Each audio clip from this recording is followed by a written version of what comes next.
you don't get from being on your own. And also it could just be the collection of people, like the guys, the collective that is the goddamn band, the band that I play with now for my stuff. It's like 20 people now at this point that have learned all this stuff, and I feel like I really like traveling with people I travel with and playing with the people I play with, and I don't just say that because they're here. It's like, it's just a different dynamic. I think I was also 23 years old and we were fucked up all the time, drunk and high, and that probably didn't help either. That's what I was going to say. Do you think that some of that comes with age?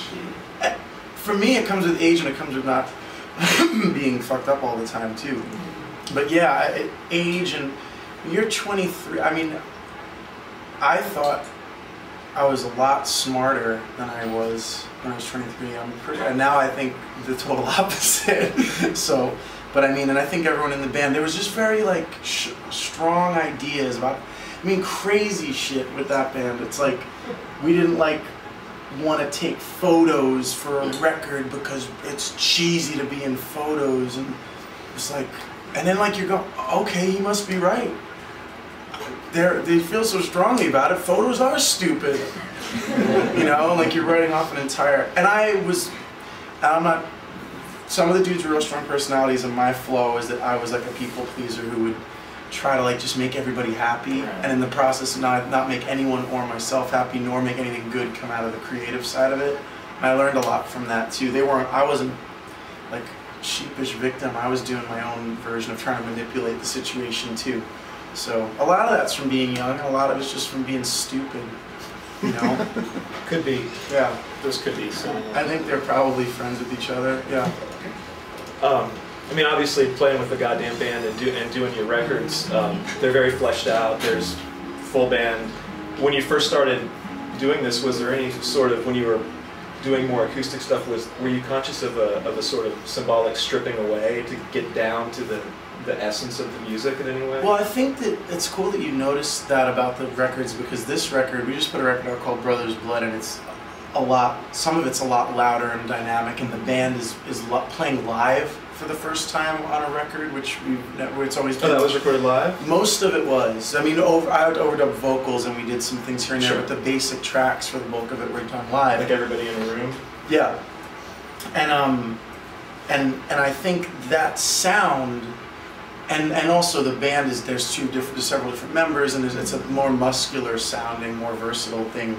But I think that sound I'm getting a lot of questions about why I chose to make a full band record, and I'm like, every record I've ever made, including the very first record, stuff on there, yeah. When I was 19, has had drums and bass and guitar or piano or violins or glockenspiel or whatever, and so I think that, you know, there was to me it's a consciousness of good songs should be able to be good songs whether you're playing them by yourself or you're playing them with 10 people or 2 people or 5 people, or it's rock or it's folk or it's punk or it's something in the middle of all of it. I mean, that's the people I really love the most, and I like all kinds of music, but the people I really love the most are the people that can get up and play.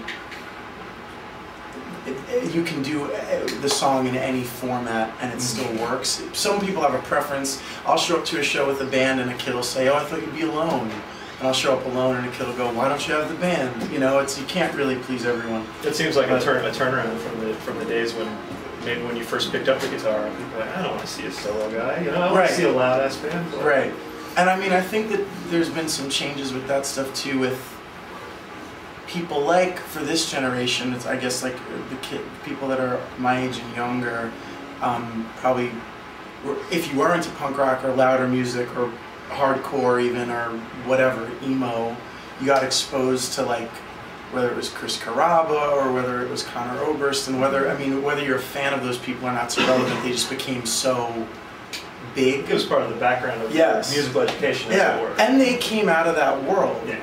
So I think people are a little more amenable now to, like, you know, the Plain White Tees can have a hit single with a song that's the guy on an acoustic guitar, and all the kids who want to go pogo at the pop punk show will slow down and sing and sing for a minute. Yeah, so maybe that's a little different than it was. But I do remember when I got up at punk shows in the mid and late 90s and did play these songs, I would be terrified, but they'd always be received. I think there was almost like in that scene we're taking care of our own. thing, and they'd be like, "Oh, Kevin's getting up and playing a song, even if it sucks. We should act like it was cool." It's more about being a member of the club than right. what you were actually exactly doing. right. Speaking of